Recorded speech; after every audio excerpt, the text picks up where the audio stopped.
Welcome back, ladies and gentlemen. This is the Q&A show on Inside the Birds YouTube platform. I'm Jason Avant, and I'm here with my main man, Quintin Mikell, ready to talk about the Birds. Another sad defeat, but Q, say what's up to the people. What's up, everybody? Yeah, man, it was another rough one, but a lot to learn, and hopefully we can get better at it. But glad to be back. Excited to be on the show with you again, man. And let's get into it. Let's have some fun. Q, can you hear me there? Yes, sir. All right, I've been some mic issues, but we're gonna work through it. All right, I'm excited too. I'm excited to talk about the Birds. I'm not excited about the result. 28-22 wasn't really a close game until the end. The Birds climbed their way back into it, a little bit of letting off the gas by the Buccaneers. But before we get into it, let's do some housekeeping. We want to say thank you to all the fans that are tuning into the show. Continue to submit your questions to insidethebirds@gmail.com. Again, insidethebirds@gmail.com. We also can be seen on Inside the Birds YouTube channel. Make sure that you tune in Inside the Birds YouTube channel, Amazon Music, Facebook, Instagram, and Twitter. Thank you to Jeff, and thank you to Adam, Hunter, Josh, everyone responsible at Inside the Birds. We enjoy this podcast. We love working with one another and everyone that's making this show a success. Again, thank you guys. Now, let's jump right into this week. We lost to the Tampa Bay Buccaneers. We assumed that we would lose to them. However, it was closer than we expected. The Birds had a opportunity late in the game to come back and maybe make a play if Marcus Epps can back down the ball and just running toward the defender for another step. Oh, my gosh. Q, we'll talk about that a little bit later. Yep. But also horrendous taunting call. In basketball, you just don't see that, Q. You just don't see at the end of the game when the game is on the line, people make blowing the whistle or calling calls. Basketball, you can get body slam on a fadeaway three-pointer. Nobody's calling anything because it's the last play of the game and the referees don't want to decide it. Why can't we adopt that same mentality in the football field? I don't understand it. That play right there was so simple and so just it wouldn't have affected the game in any way if you not call that, right? So, Exactly. but it only affects the game if you call it, and so I don't understand that. But let's talk about a few things first. Topic number one: bigger culprit. The reason we lose, part of the reason we lose, offensively, is it Nick Sirianni's play calling? Is it Jalen Hurts? Jalen Hurts played a very bad game. Where do you put the majority of the blame for this outcome? Do you put it on Nick Sirianni not being running the ball like he had in the past in Indianapolis? Do you put it on Jalen Hurts and his inaccuracy most of the game? What do you say, Q? So I'm going to say, and I hate to have this type of answer, but it's a little bit of both, but more on Jalen Hurts. And I only say that because we've always said it. I mean, at the end of the day, the coaches coach and the players play. So, watching the tape and watching the game, Jalen missed a lot of throws. He missed a lot of throws, a lot of open throws, a lot of bad reads.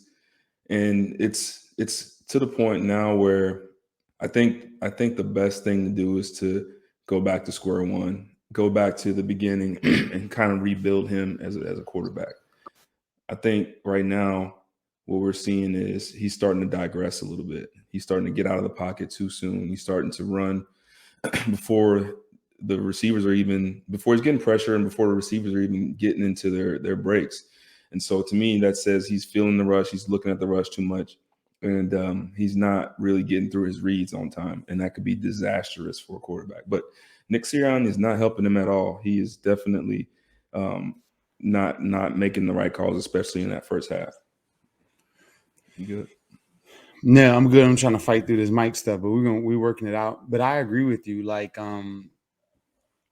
he's seeing the pressure way too much. Mm-hmm. And it's not just this game. I remember in Carolina, the game that we won, when he ran around in a circle in the pocket. We talked about it. Kansas City, same thing. Like, early in that game, he was leaving the pocket with pressure. Like, even though they would send like a little bit of stunt or one-man blitz or whatever, the line had him stoned. They just Mhm. backed up a yard. That's still good protection, but he was out Yeah. before anybody could get open, before anything could happen. Um, it's almost that like he's seeing ghosts a little bit. Yeah. And that's not what you want from your quarterback, especially and I know he's not a scary quarterback. I know that's not the case. You just wonder if he has command of the offense. Yeah. And Mhm. that's what it looks like to me, that he lacks the command needed in order to understand when he's hot, understand when the protection, there's a fail in the protection where they have us a good call on, and where I need to audible the play, or I need to hurry up my progression, right? If you don't Yeah. know those things, you're going to look dumb sometimes in the pocket, right? Mhm. Because if they're sending, 5 and you have it protected and you're running from it, you're going to look dumb at Yeah. times. And I saw that early in the game where he was just leaving the pocket way too often. One of the first passing plays of the game, he skipped past the one right to Jalen Reagor. Jalen Reagor runs a great 8-yard stop route, and it's a Yeah. play that you should hit, Yeah. 10 out of 10 times in the NFL. It's Yeah. not a hard pass. It's simple, but he skips it to him. And I just don't know. He just don't protect. He doesn't trust the protection, or he Yeah. doesn't understand the protection in order to trust it. So, Yeah. and both of those situations are bad. Yeah, yeah, I agree. And like I just watching the game, the thing that's like crazy to me. Um, if you watch the Buccaneers and their game plan in the first half, and you watch how they kept the Eagles defense off balance, going through different formations, Uh different huh. route concepts, different screens, and all these different schemes to keep the Eagles defense off balance. But they were all simple schemes. I Yeah. mean, they were all simple route concepts, all stuff, a lot of in breaking routes, things that, a quarterback like Tom Brady, you expect him to have a way more complex, um, you know, offensive scheme, but it really wasn't. It was very simple. It just looked different from a lot of different formations. And to me, like that's the type of offense that I thought we were getting with Sirianni coming in, where yes, you run the ball, but then you're doing multiple sets in different ways and different formations and different personnel groupings to keep a defense off balance. And it seems like every one of our passing plays, it's either someone running deep down the sideline or they're running a corner route, no in breaking routes, no. See, when you have a young quarterback, to me, one of the best things you can do is give them more in breaking routes, because the routes are right in front of you. You can kind of see everything. When you got a quarterback that's pushing the ball down the field outside, or pushing it on corner routes, it's harder. Those are some of the hardest throws to make. Yeah. And I think that the offense needs to slow down a little bit and kind of refocus his mind and refocus their scheme on getting him some more inside breaking throws. Because like the one he threw, the dig route he threw to, I forget what point in the game he threw a dig route to, It was I think Avonte. Devontae, Hmm. um, a dagger or dig, however you call it. But Yeah. it was a great throw. I mean, it came open perfectly. He threw it. I believe we caught it, or yeah. Yeah. I forget what quarter it was in, but anyway, I just think that we need more in breaking routes, stuff that is more in front of him, so that he doesn't feel like he's got to escape. Because if his eyes are focused and trained to look through the middle of the field, he'll start to learn more. If his eyes are always looking to the outside, which it seems to be right now, it's always going to be he's always going to be behind the battle a little bit. Yeah. The I agree with you. Here's where I disagree a little bit. Is I agree that you're going to get more success over the middle of the field, whether that be from the slot or tight end. It's easier Mhm. because they're closer to you. You can see directly in front of you as a quarterback. The reason he goes out to the outside defenders or the outside receivers, is because it's a safer throw for him. When you don't know the defense or you don't know everything that you're looking at, it gets scary because there's more people. out there. But outside, there's one guy out there that you can read, whether he's in zone or he's in man, or if it's bump and run, or if it's cloud. You can see that from the quarterback position, but it's safe. But the percentage of throws that you're going to be able to throw out there is very, very low. So when you see that 50-50 ball, that ball is, I remember doing a study on it last year. That fade go ball, it only gets completed like 7 to 10% of the time. It, like most of the time, that ball floats out of bounds. Yeah. That ball is it's a very, very low catching percentage for that throw. Yeah. But it's a safe throw for a quarterback that's in. Gotcha.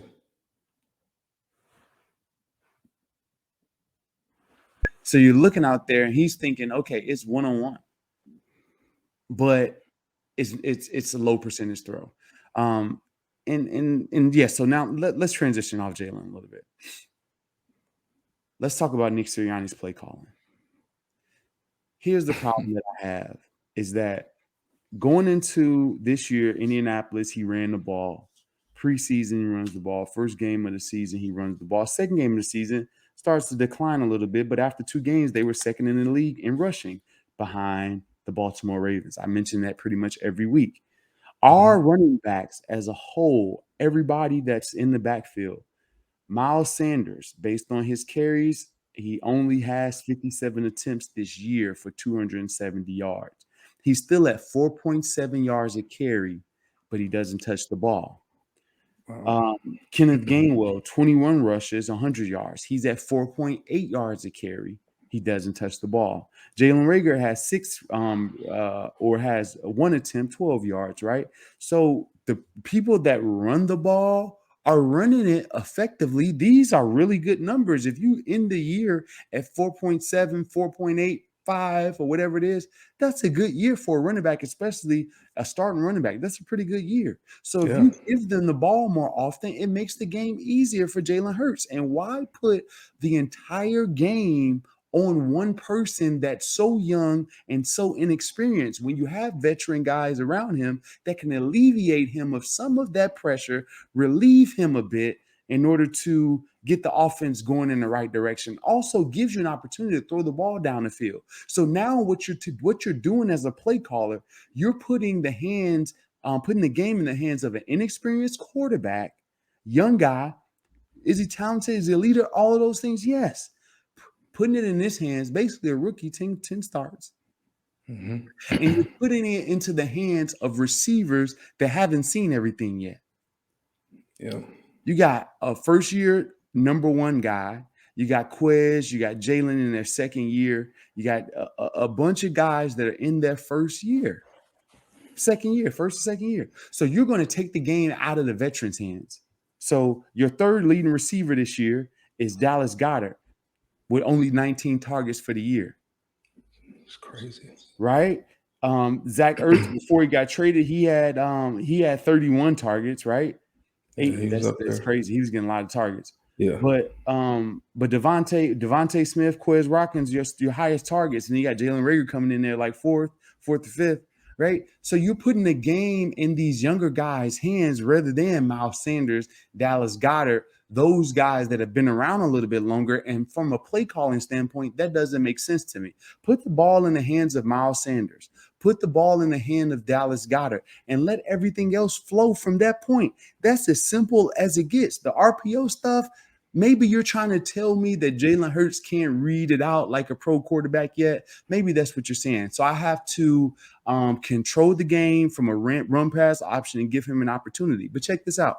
RPOs usually work when it's zone because you get that extra defender, that nickel guy, that's in a bind. He's responsible for a run gap and he's responsible for a flat or something in the pass game. So you put him in a bind. If he commits a little bit too far, you throw it out to the bubble screen.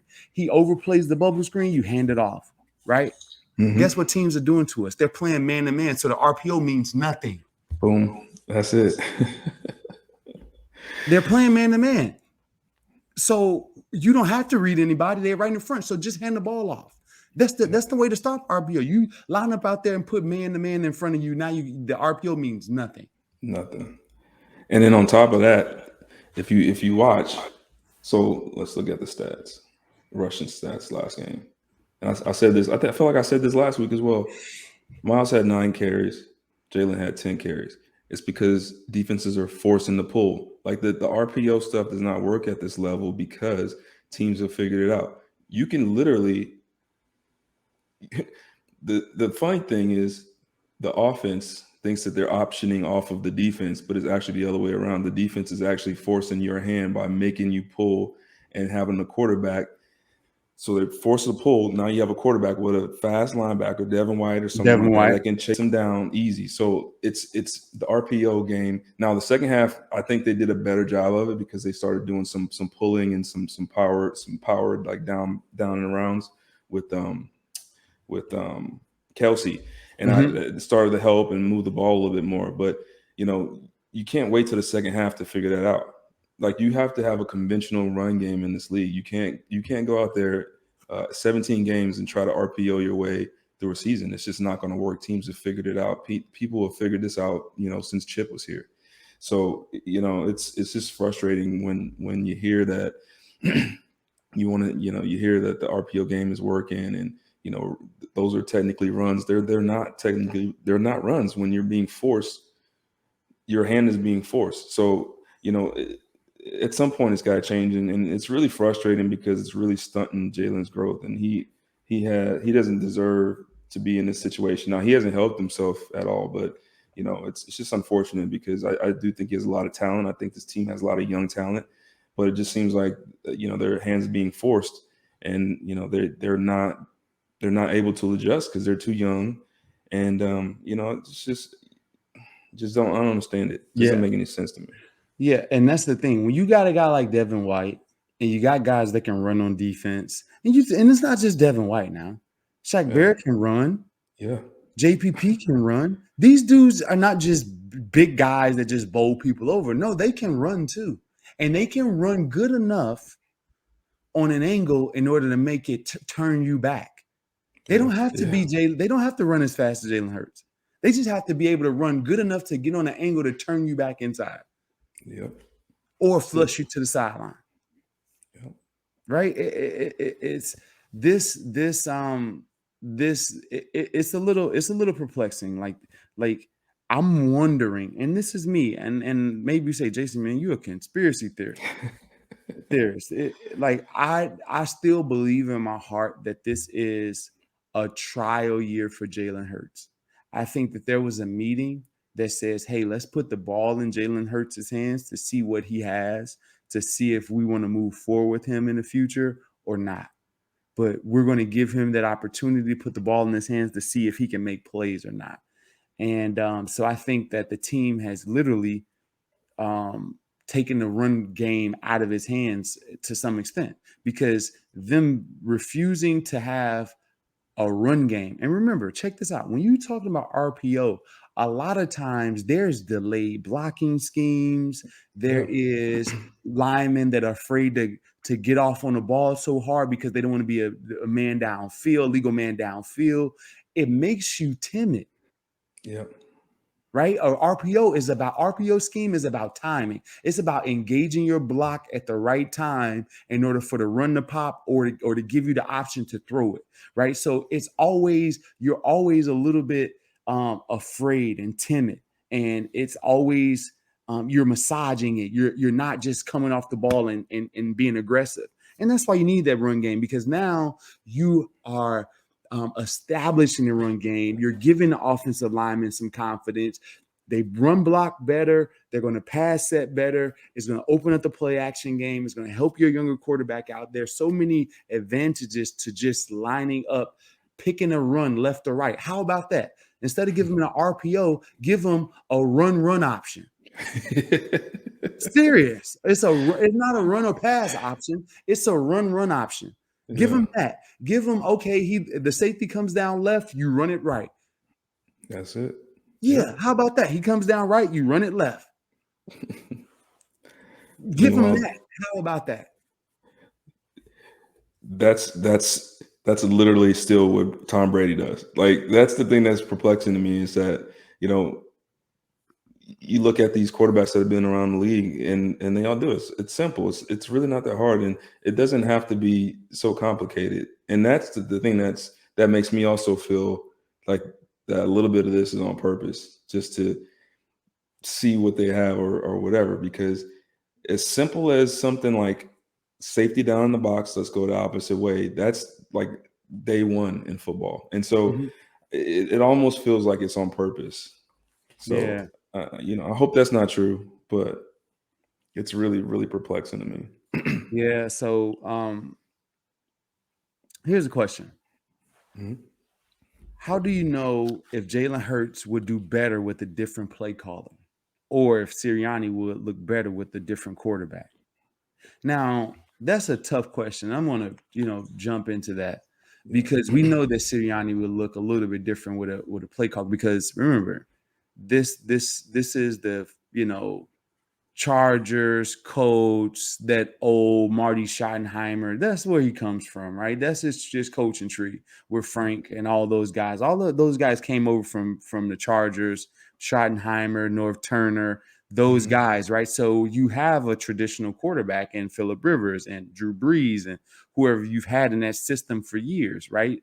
Doug Flutie was even in that system for a while, right? So you have all of these guys that come up through this system. They're not Jalen Hurts. So I know that the offense will look a little bit different if you have a guy like that, right? Yes, would they pass heavy with Phillip Rivers? Yes, Phillip Rivers can throw the football. He's one of the all-time great throwers of the football. Is he going to go in the Hall of Fame? That's still questionable, but he's still that borderline guy that you can make a case for or not. Yeah. But he's a really good thrower of the football. Now, did Jalen Hurts have that skill set? No. So will the offense look different if it wasn't for Jalen Hurts? Of course, the offense would look different. However, would the offense look different if Sirianni was a different, quarterback coach? Or yes, the offense would probably look different because there are some guys that can bring the best out of your quarterback, right? And I Yeah. think Lincoln Riley is that guy. If you got Jalen Hurts playing at a Heisman level when he came from doing what he's doing now at Alabama to actually quarterbacking at Oklahoma, and Jalen Hurts said it for himself that the only time that he's been coached is when he was with Oklahoma. Like everybody else tells him what to do, but the subtleties of playing the quarterback position, feet, technique, eyes, scans, all of those things were taught to him at Oklahoma. So and Lincoln Riley have gotten a great track record, right? Mhm. You got Mayfield, you got Kyler. Kyler Murray, Jalen. All these guys are in Heisman trophy. So there's something going on with him. So if you have somebody, a different quarterback coach or offense coordinator, it would look different as well. So I still wouldn't know who's to blame. But I'm saying neither one of them are doing a great job, and they have to up it right now. They have to up it completely. Absolutely. Yeah. How do they? Like that's the thing. And when do they? Like it's got to be right now, right? I mean, it's got to be. He's got to start picking it up quickly because it's it's not Well, looking good right now. for Jalen, this is his year of opportunity. Most Yeah. quarterbacks in his position don't get an entire year of opportunity, but I think Jalen will get his this entire year as a window of opportunity to make a name for himself, to try to make lemonade out of this, right? From these lemons that he's been given. And it's not just lemons as guys that are young and not being able to get open, or a lack of a run game, but also just a lack of play calling and support and other things, right? The management hadn't helped Jalen out. There's a bunch of things, right, that's against him. If he can make something out of this, if they can get to, a 9-8 season, that's a really good season for Jalen Hurts. And then Yeah. you're actually considering it. So hopefully he can grow, and there's some things that can transpire. But there's a lot of people that have lost a lot of faith in this city with Jalen Hurts these last few games. That's all I've heard on the talk radio, and people questioning me in my inbox on social media, is that we finally found out that Jalen Hurts is not a starting quarterback in the National Football League. There's a lot of sentiments around the league and in Philadelphia that was proved to a lot of people these last few games that Jalen Hurts is not a starting quarterback. Now, I don't necessarily know that to be true. I know that he's not being helped, but I also know that he hasn't played well, and it's looking that way. Is it that way? Time will still tell. They're still early in the season. They're only 6 games in. Give it 3 more games for me, and I'll be able to tell you. I'll say that. Right? Give me 3-4 games. Give me to 10 games. Give me 10 games, and I'll be able to tell you. That's fair enough. Yeah, That's right. fair So you enough. get 10 games. You get 10 games, and we'll be able to tell them. Yeah. Do you think? I'm thinking that he's going to be there the whole season. Do you think that his struggles are going to continue, and they're going to bring in Flacco? Yeah, I actually saw on social media that people were actually talking about Garner Minshew. Garner Oh Minshew man. too. I don't think things are that bad yet, but I think he's probably he's got 3 games to show some improvement. And I think after 3 games, if we have 3 more games like we had last week, play calling wise and Jalen Hurts wise, played like missing plays and stuff like that, or missing throws, I don't know if he's going to survive after that 3rd game. So, and let's talk about this, Q, because you said this before we got on the air, is that Tampa, the first half, played pretty much, not one defense, but majority, and this is where it struggles. The struggle is, right? It's a simple defense, 2-man. Yeah. 2-man, for those that don't know what 2-man is, it's also known as underman or 2-man. And what happens is there's 2 safeties over the top. Basically, they're in zone coverage, right? They're playing a half of the field. The guys that are in man coverage underneath, all of them have inside leverage, and they're trying to discourage anything breaking in. They normally never play 2-man head up because they never want to get beat inside, because there's 2 safeties split apart. They don't want a guy running up the middle of the seam, right? So they like to play low and inside. They want the ball to go up in the air over the top so the safeties can have time to run it down, and it's an inaccurate throw. So you kind of create routes for 2-man. Slants are terrible for 2-man because if the cornerback plays it the correct way, it's no real way to win unless you just have a clear mismatch of size, speed, something of that nature, where a guy goes above and beyond. But if both guys the receiver and the cornerback does their job in 2-man, the cornerback should win because of his leverage. Yeah. Right. So you have to get inside people open, breaking out, and guys winning consistently. Our guys didn't win consistently against it. Also, 2-man, what happens is because it's inside leverage, if everybody releases outside, everybody turns their back on the quarterback, and now it leaves running lanes for the quarterback to make. That's why you never see 2-man versus really athletic quarterbacks, right? Yeah. Lamar Jackson doesn't see 2-man. You never play it against Lamar Jackson because he's going to let everybody run down the field and then he'll take off. Yep. We should have a guy like that in Jalen Hurts. But here's the thing. Who does Tampa Bay have?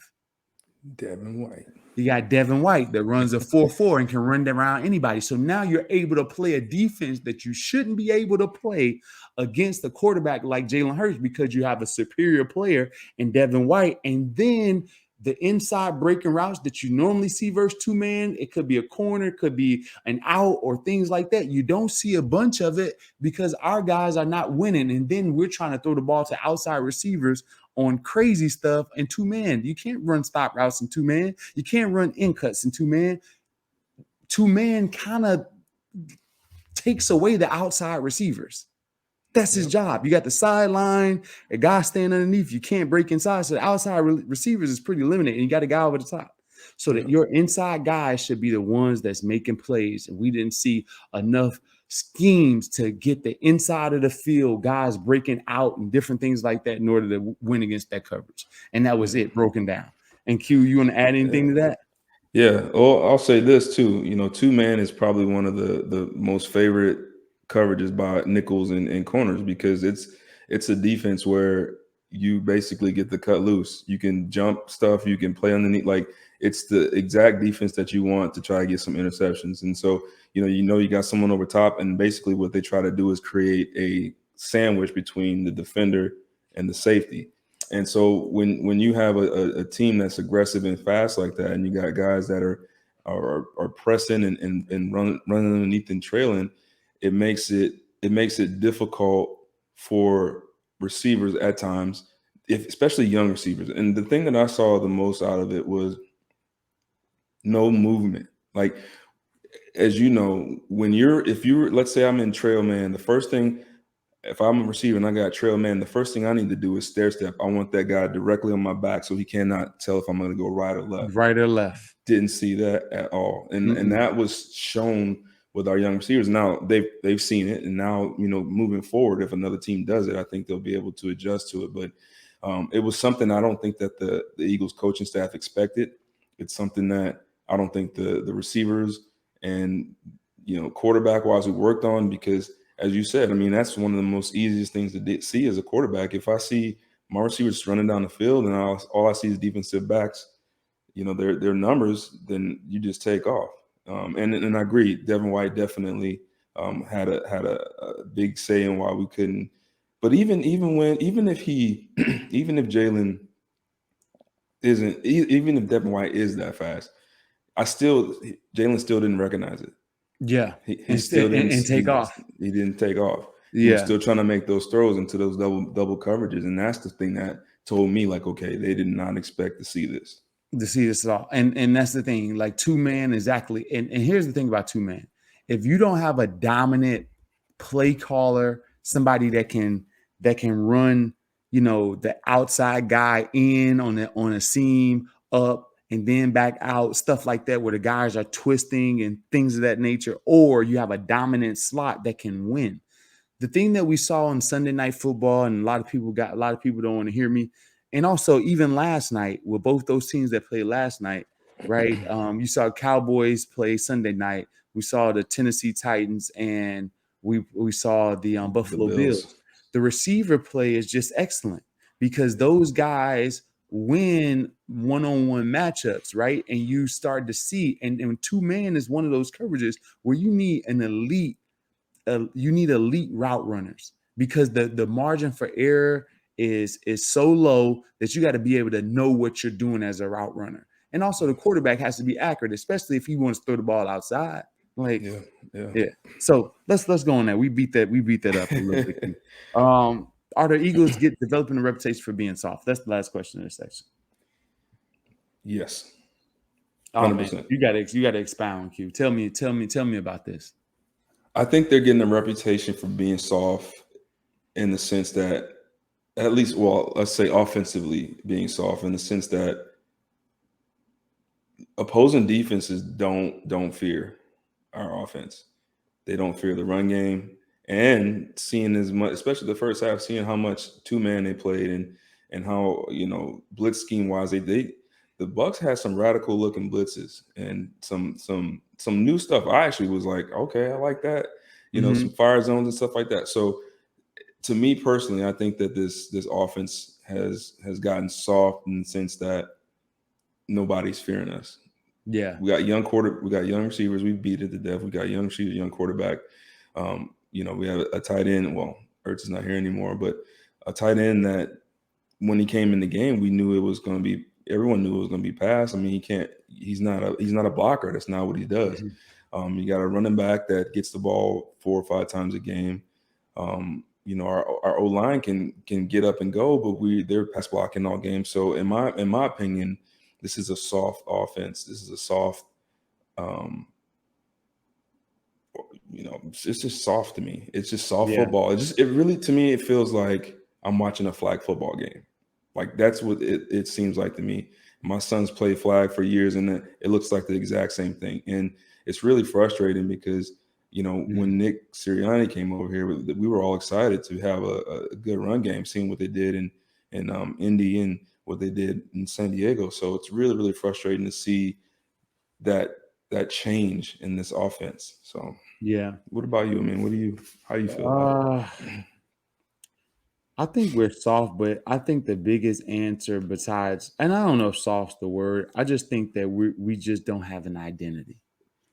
Because the That's fair. identity, I don't know if we're soft, but and that's the thing. When you don't have an identity, you don't know if you want to be a bruise and run game. You don't know if you want to be an RPO offense. You don't know if you want to be a chug it deep play action type of offense. We don't know what we are, right? And we can't be an RPO team. There's no such thing. Yeah. Not in NFL. You do little things, right? It's trendy, but there's the basics of playing this football game at this level. And I don't think that we have an identity. I think that we're still searching to try to figure out what players we're trying to get the ball.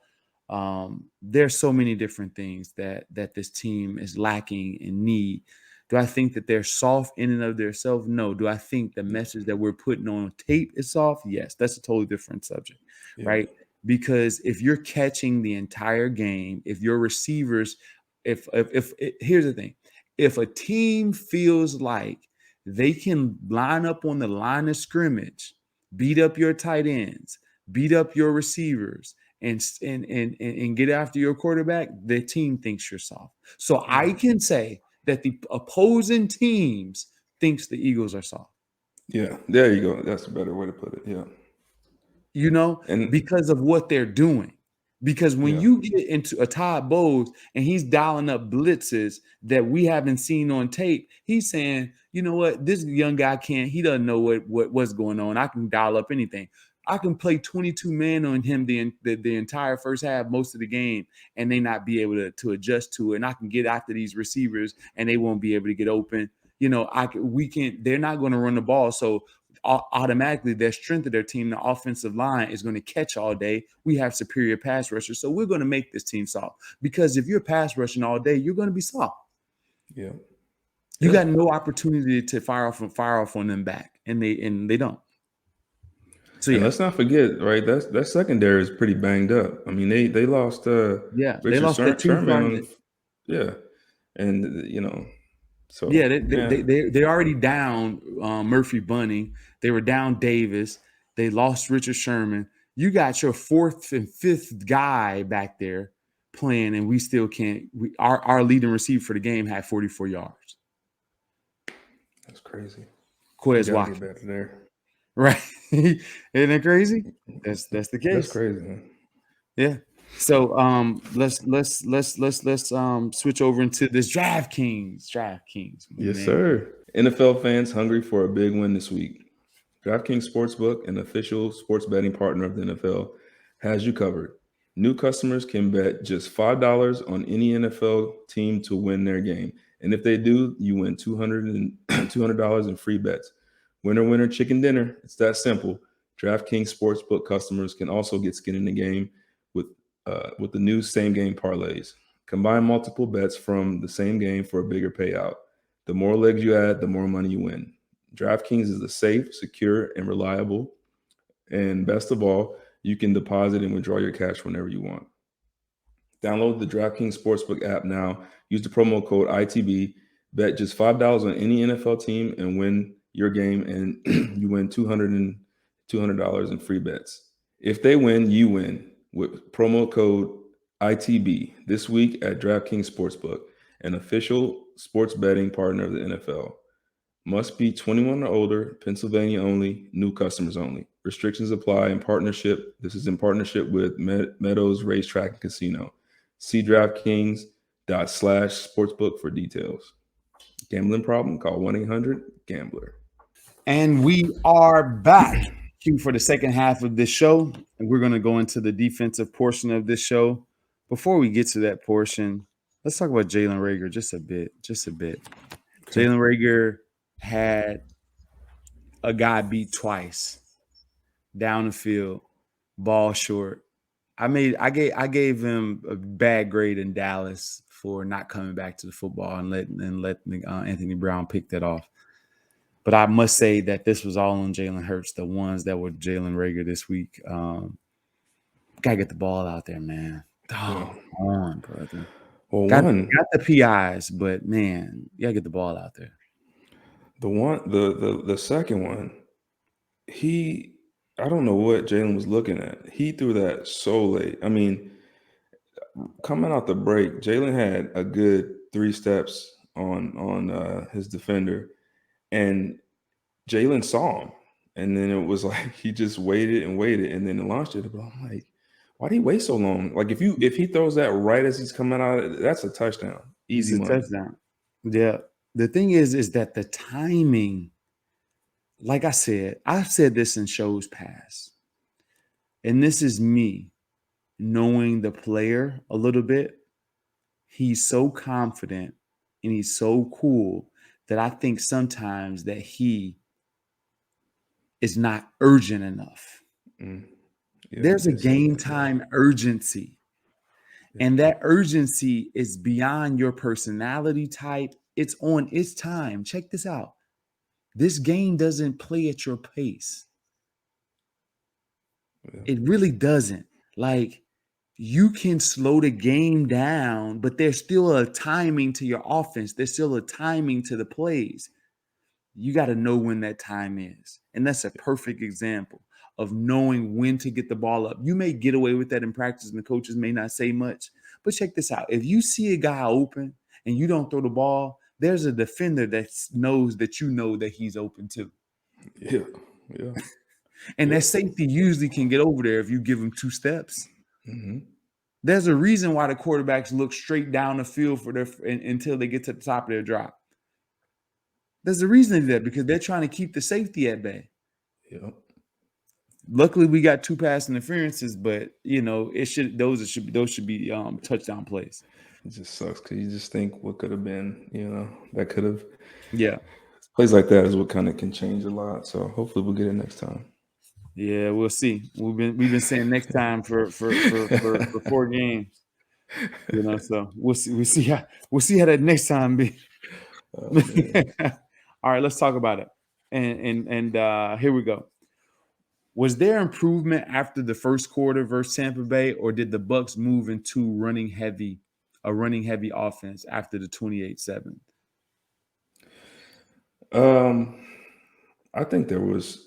I think they started to play better on defense. Saw a lot more out front. I was a little bit surprised by that. So saw a little bit more of that, and I'm assuming just to kind of quell the run game a little bit. It was kind of up and down. This second half they made some plays. There were some technique issues, and still a couple blown coverages that they happen every game. A lot of people don't know. A lot of blown coverages happen, but you get burnt on a couple of them, and it hurts, and you can't really have those against a quarterback like Tom Brady. And this is a good team. This was a good offensive team. AB, Brady. They didn't have Mike Gronk, but Evans. OJ Howard's good. Mike Evans, he got held at bay pretty much. Godwin, Chris Godwin. Fournette. This is a good offense. And They're to hold them loaded. to 28 points. And I wouldn't say that they pull. I wouldn't say that they took the pedal off the metal. I think that they realized that they probably had the game won because we didn't really have much of a threat offensively during the game, and I do feel like they just wanted to get through the game, but they still ran the ball, they still threw the ball, they still attacked. It just wasn't as prolific as it was early in the game. So I think they're getting better. Actually, I do feel like the defense is getting there. I think they're getting better at tackling well. Rye was flying all over the field. Just some technique stuff, over the middle. We've got to do a better job diagnosing route concepts and understanding what the offense is trying to do to you on those in-breaking routes. But for the most part, they're getting there, man. They're getting there. Yeah. I still would like to see more. Sorry, I still like to see more pressure, some more blitz schemes, but I don't think that's ever going to happen. So, well, that's not going to happen. But great assessment. The thing that you knew was going to happen in this game is that you have one of, if not the best quarterback of all time, is 1 or 2 with him and Joe Montana, and most people are going to say Tom, and I'm okay with that. So when you have one of the all-time greats, zone coverage, he's going to pick apart, and that's what you saw the first few drives of the game, is that they went up and down the field as they pleased. Antonio Brown, this one, that one, Antonio Brown, this one, that one, Antonio Brown, right? It was as easy as, first few drives can happen. Like it just go up and down the field, just no defense, routes on air, bam. You expect that from Tom Brady against this vanilla type of a defense. And yes, do I think that they took the pedal off? And here's the thing about the National Football League. Once you start to play down to the run game and you try to do that more often and shine in that, it kind of throws you out of that rhythm. It's going to take you a minute to get back into that rhythm. So when you do that, like the Bucks, you may not score your 30 plus points on the Eagles like you could if you stayed in that mode. But did they run the ball more in the second half? Yeah, they ran the ball more. They were trying to shorten the game, and that's what you do. They needed to pass it at the end of the game. What did they do? They passed it in order to win the game. That's what happened. So the score could have been a lot worse. I will give the Eagles a lot of credit for fighting and clawing their way back into the game. But there's still, a lot of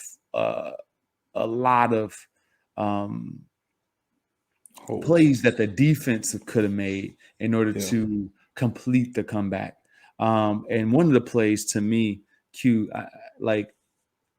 there's two plays that kind of drove me crazy because I have to give Jonathan Gannon credit. Gannon credit. On the first touchdown pass, he called the perfect defense, my man. Yeah. I don't agree with the person that was in the game running it, because if that would have been Avery, I think it would have been a little bit better. But on the goal line, they run the good old tight end across the field. The dolphin pass. That's what we used to call it. The tight end like lollygags for a minute, falls down sometimes, and shoots across the field. It's been in everybody's playbook forever. And usually in man-to-man, a guy gets lost looking in the backfield. But our team leaves the outside or the strong side backer right in the wake of the pass. Q, that's a pick. He saw it the entire time. But just that to me lets me know, that kind of describes like where Ryan Kerrigan is. I think he's still in Washington. Yeah. He ain't used to doing that, man. He's used to rushing the quarterback. He's used to rushing the pass. I know. I get that. But that was one of the most unathletic things that I've seen from a guy that had made a Pro Bowler too, man. Gosh, dog. If everybody go back and watch the Bucks' first touchdown. The guy is literally looking at Tom Brady and the guy running across and he can't touch the ball. I'm like, dude, like what are we doing out here? That was a great call by Gannon that could have got them an interception if there was a more athletic player. That would have been a huge play right there. It would have been a huge play for them to get a pick, and Tom didn't see him. Usually Tom sees him. He did not see him. Yeah. He may have saw him last minute and put a little extra arc on the ball. You know how sometimes you're in your throwing motion and you see a guy and you can kind of hang it up there a little bit longer. I think that could have occurred. But he was looking right at him the entire time. I'm like, this is a pick. This is a pick. Yes. No. Unathletic Ryan Kerrigan. Damn. You saying he needs some jump soles or something, man? Man, they just needed a different player, man. Why you want to get a guy in Ryan Kerrigan that's used to rushing the passer? Why are you dropping him in coverage now? Yeah, that's a good point. Let him do what he does. Like, we don't have, like, you got other players for that. Put Avery out there. He's not the best at it. But if you're going to play this, put guys in position to win. Yeah. Do I think Ryan Kerrigan should have made the play? Yes. Do I think it was a great call by Gannon? Yes. Do I think it was wrong personnel by Gannon? Yes. All right. That's only one play. The other play, Q, what was my man Marcus Epps doing on that last play, man? That ball was thrown. He could have picked that. Which one? The AB 3rd and 7. We need to stop the drag across the field. He pick him up mid route. First of all, when you cutting, you should not be trailing. So Q, tell me. I'm gonna tell you, it wasn't his fault. Okay. So tell me. That was Maddox's fault. It was who? Maddox. Okay. he got pulled out of that. So, dagger route, they run number 2 on the go route, and then they run the like a 10, 15-yard in. It's basically a dig route. Some people call it dagger. Avonte was dropping like underneath, like a hook curl, and he ended up going with the go route. And so you had a safety so Epps was supposed to be over top. So Epps came down to do Avonte's job. Yes, they both ended up, because Epps originally started to go, and he's like, whoa, and then he came off, and by that point it was too late. So that was Maddox's fault. And like that's the little stuff that like I saw all game, like the underneath coverages. It's the linebackers, it's the nickel / dime backs. It's that stuff, understanding those route concepts. Like if someone's trying to pull me out, they're doing it for a reason. I can't just keep chasing this guy down the field. Yeah. We probably, I wouldn't say we would have got a pick, because Brady probably would have saw it and came off, but he would have, maybe we got a sack, maybe he pulls the ball down and we get some pressure and, get a sack. But yeah, on that play, that was Avonte 100%.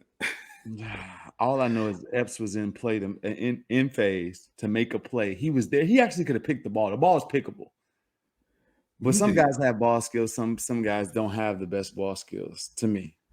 Some guys know the timing, know when the quarterback is releasing the ball, knowing when the guy can get in the ball.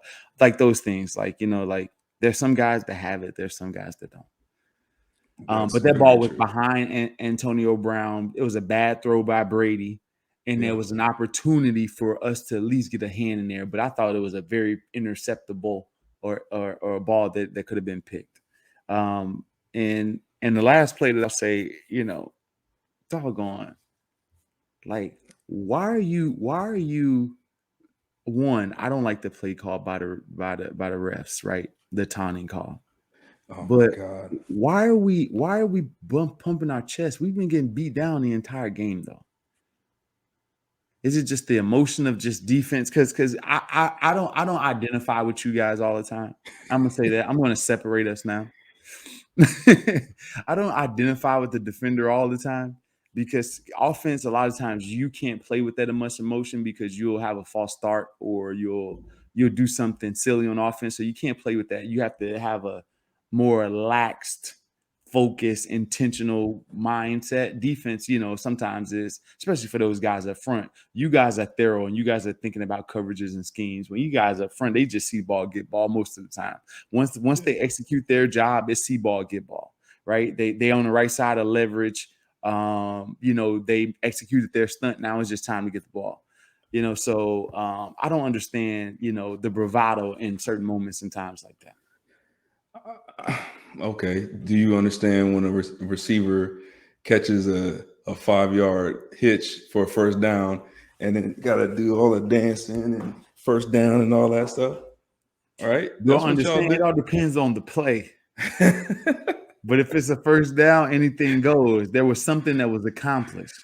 We still had more downs to go. There was no third down stop.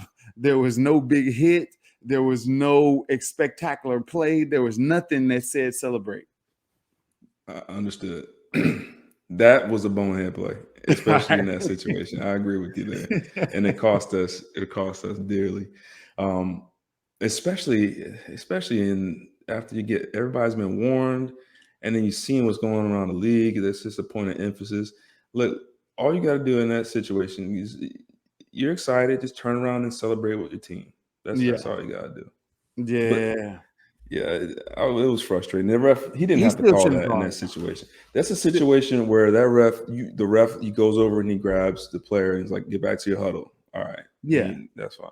That's one where the senior officials, when they meet, which they did have a meeting about it, it's like, man, we can't call that at this moment of the game.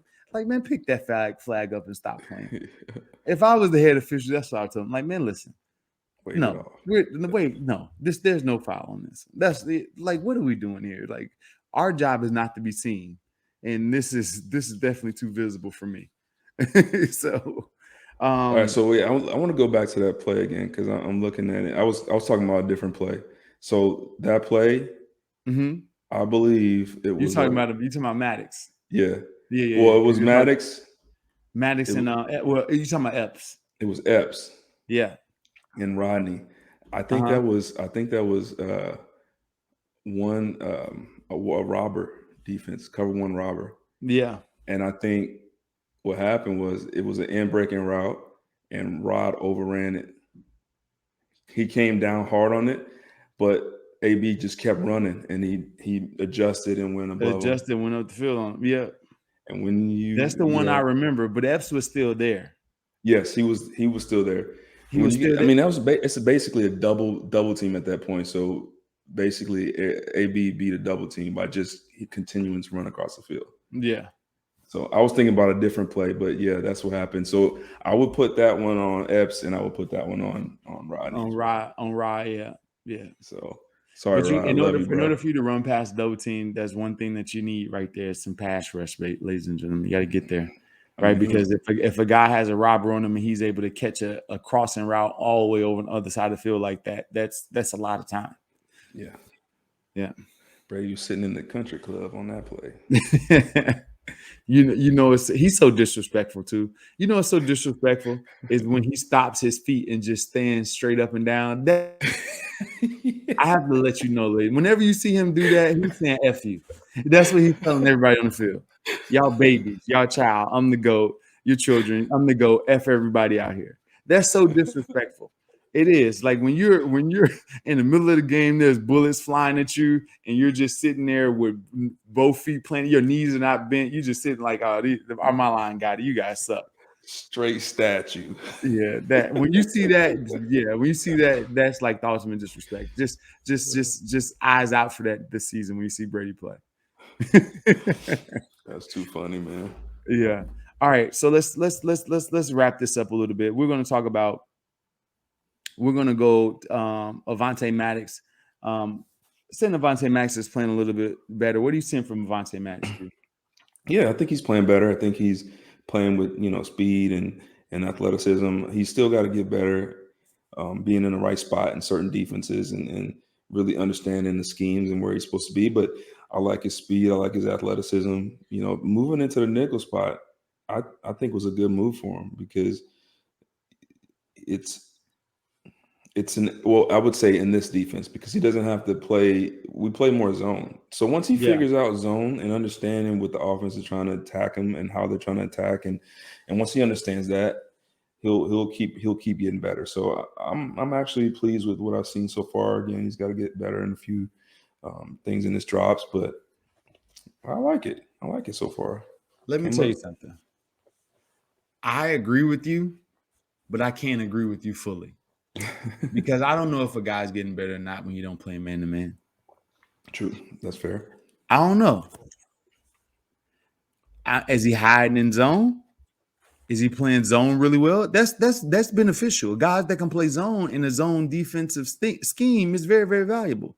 Ask Josh Norman when he was in Carolina. Yeah. Ask Antoine Winfield. That's one of the greatest nickels ever, or Rondé Barber, who was excellent in zone. Yeah.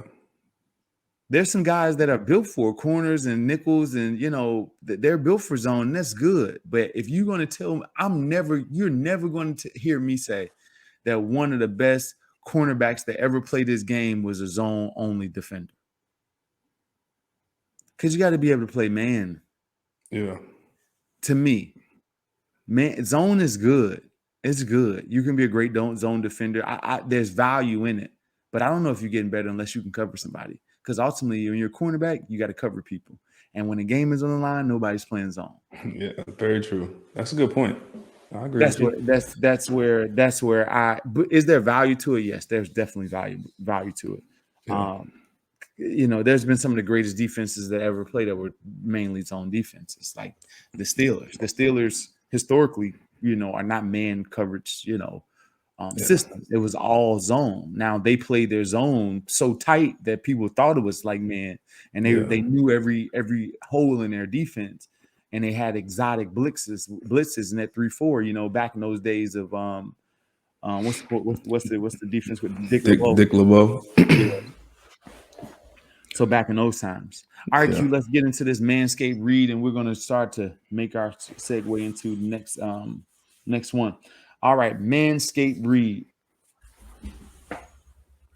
Support for Q&A is brought to you by Manscaped, the champions of the world for men's below the waist grooming. Manscaped offers precision engineered tools for your family jewels, and they just launched their fourth generation trimmer, the Lawnmower 4.0. You heard it right, 4.0. Join over 2 million men worldwide who trust Manscaped with this exclusive offer, 20% off and free worldwide shipping with code QA at manscaped.com. Imagine shaving with a sleek, well-designed, and optimized trimmer that makes shaving time your favorite time in the bathroom. I've tried the 4.0 and am blown away with craftsmanship. Details are second level. Nobody wants to get hurt down there. You know what I mean. So Manscaped engineered the ultimate growing and body trimmer by focusing on intelligent functionality and incredibly comfortable grooming experience. Their fourth generation trimmer has a cutting edge ceramic blade that reduces those accidents thanks to their advanced skin safe technology. You got to be comfortable down there. This upgraded trimmer also has multi-function on and off switch that can engage a travel lock and has a 4000K LED spotlight that can turn on and off for more precision on your shave. The lawnmower the new lawnmower even allows you to customize your trim with guard lengths 1 through 4. How about wireless charging? Their new wireless charging system uses electromagnetic induction to help the battery last longer. Men, you can't use the same trimmer on your nuts and face. Nobody needs pubes in their mouth. Get your own ball, hair, and body trimmer with Manscaped. Make me time the best time like Jason Avant always does. Get 20% off and free shipping with the code QA at manscaped.com. Your balls will thank you. Get 20% off and free shipping with the code QA at manscaped.com. That's 20% off and free shipping with the code QA at manscaped.com. Your balls will thank you. Try the new 4.0 lawnmower. I have one. It's the best. All right. Big news this week. All-time great. Going in the ring of honor. Hall of Fame player. Eagles Hall of Fame player for sure. Not Hall of Fame, Pro Football Hall of Fame, but Eagles Hall of Fame for sure. Zach Ertz made his goodbye, got traded this week. He knew about it before the game, apparently, before the game was played, knew that this could be his last game. He gave a tearful, very passionate and, just heartfelt, goodbye to the city of Philadelphia and to the media and to just the fans in general, the organization. What's your thoughts on Zach Ertz's legacy, number one? And then we'll talk about the trade. Oh, he's definitely, he's one of my favorite players. He's definitely a legend. Definitely in a Ring of Honor for the Eagles. Unfortunately, in this game, as we all know, things don't always end the right way, out of the way that we would like it.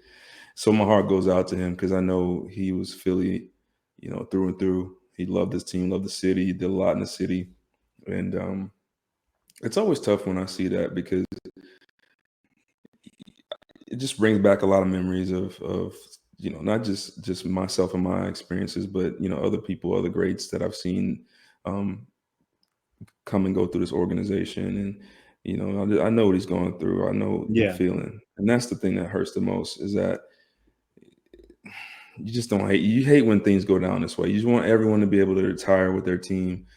They had so many great memories, and he did so many good things for this team.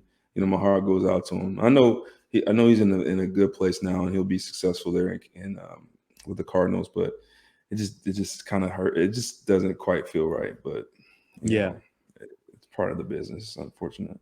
Yeah, it's one of those things that agree with you. Zach is one of the all-time great people.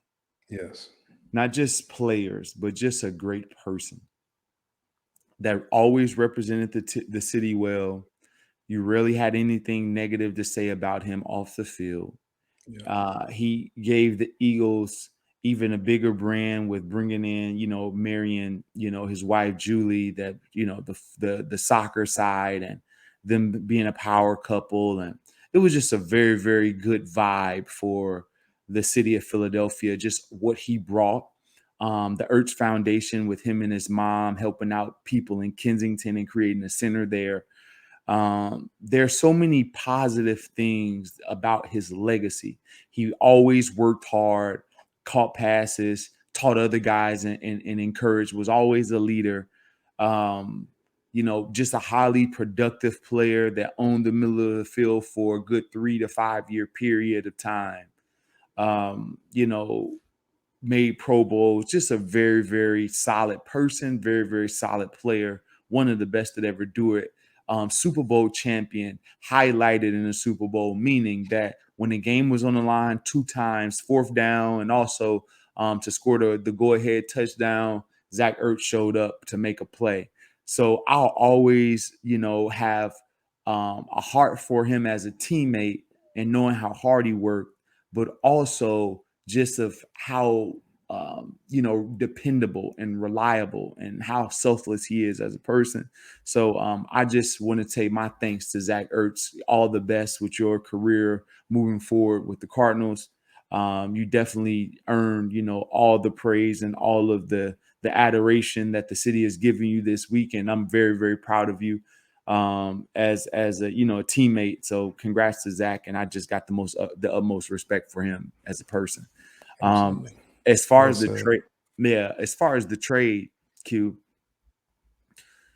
ill-timed, or right time. I think it's ill time. I mean, if you were gonna move him, why? Like for him, it's fine because he's actually going to a good situation, possibly probably a better situation. Hmm. The Cardinals are undefeated. They're looking like one of the best teams, if not the best team in the league. So it's a great look for him, and I'm Yeah. I'm glad that if he had to go anywhere, he's going to a situation like that. But for me, if you're gonna do it, why wait till now? Like Hmm. it's just mind boggling. And maybe you're holding out for something better, but giving him give as much as he's done, everything that you just rattled off, as much as he's done for the city, as much as he's done for this team and the organization, it's mind boggling that number one, we didn't allow him to go to another situation sooner where he could have assimilated a lot quicker, been able to, have a few games and not have to, move his entire family and you deal with all that during the season. Yeah. And I understand business is business, but it's just frustrating that it happens time and time again with legends. And I guess you don't want to. I know it's a business at the end of the day, Hmm. but there's certain people that you don't treat like an asset. Let's Yeah. put it that way. And that's what it feels like time and time again with certain people in the organization when they're treated like assets. And so that part of it is very frustrating. I understand it. I understand the business. I understand that part of it. It's just really, really frustrating. And you hate to see out of all the things that you've seen. And it always happens to some of the best guys, some of the best people on and off the Yeah. The field. Dawkins, the McNabbs, the Westbrooks, or Trey, or it's happened to everyone. The only person it didn't happen to was Brent Seller. So that was Yeah. the only, so, but other than that, it's happening. Yeah. That's frustrating. Yeah. So I agree with that. If you're going to trade him, like we knew that you were at some point, why not give the man an opportunity to start off with a team with a full off season, or a full training camp, or to start the year on somebody's roster, so because you're going to get a fifth round pick for him. You can't tell me that you weren't going to get a fifth round pick for him earlier in the Right. draft, Exactly. earlier this off season, right? You're going to be able to get that. So I just don't understand. You don't think Indianapolis would have gave you a fifth round pick? I'm sure they would Yeah. have. So Easy money. so when you have an opportunity to do right by someone, and that's doing right, because you still have to make a business decision, but Yeah. there's a timing of it that kind of helps the guy out and let them know, and that's conversation, that's communication, and that's what we lack from the front office. We lack communication with the players. It's a different thing of saying, okay, hey, Zach, this offseason, we're trying to move you. We're not going to put ourselves at a disadvantage, but if it gets close enough, we respect you and we're going to try our best to get you out of this situation. We don't want to make this linger over into the season.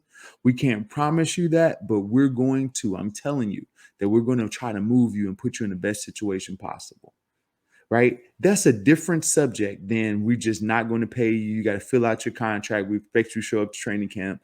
You don't know when you're going to get traded. There's no communication. That's a totally different thing. You don't do that to a player like Zach Ertz, who has given his heart to this city, given his heart to this organization, has been with you through the ups and the downs, took you to a Super Bowl, one of the main reasons for that Super Bowl, especially in that game. Right? You don't do players like that. You don't do Brian Dawkins like that. You don't do, some of these all-time great players like that. You can't. That's why guys have a struggle coming back here. They come back when outside people pay them to come back. But a lot of times with the organization, unless the organization is honoring that person specifically, or a teammate of theirs, there's an alternative motive for them to come back, they don't come back much. Yeah. So don't let's not create that. Let's not create that. We want to see these guys back in Philadelphia. Yeah. Like I don't know when the last I'm not gonna get on. I'm not getting on the train, but here we go. This move gives Dallas Goedert an opportunity to get more playing time. I just told you earlier today that the stats goes as such. Dallas Goedert, 19 receptions. No, 19 targets. Zach Ertz, 31 targets. Zach Ertz, second leading receiver when it comes to targets. So obviously this helps out Dallas Goedert. How do you think that Dallas Goedert? Do you think that they made this decision just for Dallas Goedert, or you think this was a reason to just get that 5th round pick and take out McGowan? So, first of all, I want to go back to one more thing that I remember reading. How crazy this would have been that Zach, I believe he was eight catches away from Harold's record, correct? Did you hear that? Oh my gosh, I didn't read about that, Q. I think I read somewhere that he was 8 catches away from breaking Harold's record for most catches in the organization for the franchise. Can you imagine if he broke that record and then got traded the next day? Just think about that. All right, so now let's go. Let's talk about Dallas. I think he can be. We've talked about it before. I think Dallas brings a different element to this offense. I think he brings balance to this offense in the sense that he can block and he can run and he can run after the catch. He can do many things, and I think, and as much as I hate to do this, but I think when Zach Ertz was in, teams started to kind of tip up and understand. We became a little bit one-dimensional, predictable, and when Dallas is in, we're a little bit more balanced. Teams aren't necessarily sure. I mean, there's a lot more tape to study on Zach Ertz. There's not as much on Dallas, and what you do have is more of a balanced attack and a balanced tight end with him. A lot more like I'm not going to say he's at this level, but like George Kittle, who's a tremendous athlete but a great blocker as well, and that's why I feel like Kittle is so successful. And maybe that's what this offense maybe needing is a little more balance and with the tight end position. And so it's a situation. This is a situation where now the ball's in Dallas's court. Now he's got to show up, right? Zach is not here no more. You're number one right now. It's time for you to pick it up and get off the COVID list, get your butt out there, and let's see what you got, because it's now or it's never. And so this is a good opportunity for Dallas. He's got to take advantage and seize it and be ready to go moving forward. Yeah, these are situations when you pay the man, when you pay somebody, you gotta give him the opportunity to be number one, right? Because Yeah. that's what you're telling me. And if you feel like, and this writing has always been on the wall. We talked about it beforehand. We talked about this before the season. If you keep Yeah. Zach Ertz, it's going to create a big brother, little brother dynamic where Dallas is not going to feel like he's number one and he's going to own the position or own a room or be the head guy. He's still going to concede, even though the money dynamic is different because you haven't come out as an organization and completely made it obvious and known that Dallas is number one because as you can see, Dallas Zach Ertz has more targets than Dallas, and he's has more catches as well. So when you think of those things, like you're like Zach is still there and he's stunting his growth a little bit. So I understand why the Eagles made this decision because you want to see Dallas do it, and when Dallas gets the ball in his hands, it's a special thing to watch. Now he's going to have to learn how to protect the football, and he's got to learn the urgency of getting open all the time. But I'm excited to see him, and they should be playing through him a lot more than they are because he's a playmaker. He's a playmaker after the catch too. He's always been able to shake off a tackle in order to make a play. Always has. Yeah. And so I'm looking forward to see that. But I think it was definitely a move by Howie to make sure that Dallas knows that he's number one. You never know if there's agents talking, if they were just tired, or if they didn't want Zach to break Harrell's record. I don't know what could happen. I hope that's not true, man. Yeah, that would be crazy. That'd be Right? crazy. So cute. We are wrapping it up with the Q&A show. We'll leave some of these questions for next week. We are excited to see the Raiders come or go to the Raiders this upcoming week. New stadium, nice too. Man, have you seen that thing? It's Yes, like they got an alien spaceship. Yeah, they have a scoreboard on the outside that you can watch from the freeway. I'm like, my gosh, like you Oh, just wasting money. When you got that much money, where the people getting in car accidents trying to see who scored a touchdown, like that should be illegal. First of all, I want to know. Yeah, that's what I'm about to say. Who okayed that? Yeah, that should be illegal, right? You always talking about distracted driving. Then Yeah. don't say nothing when I do it. Then no, I'm just no. But we're looking forward to it. The Raiders, very potent offense. Henry Ruggs went deep again this week.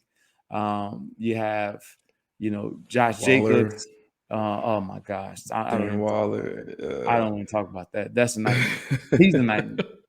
Oh my gosh, that kid's a nightmare.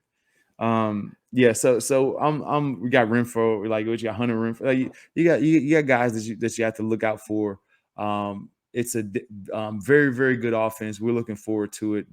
Derek Carr is actually more accurate as he throws, according to the stats. Like the more he throws, the higher chance they have an opportunity to win.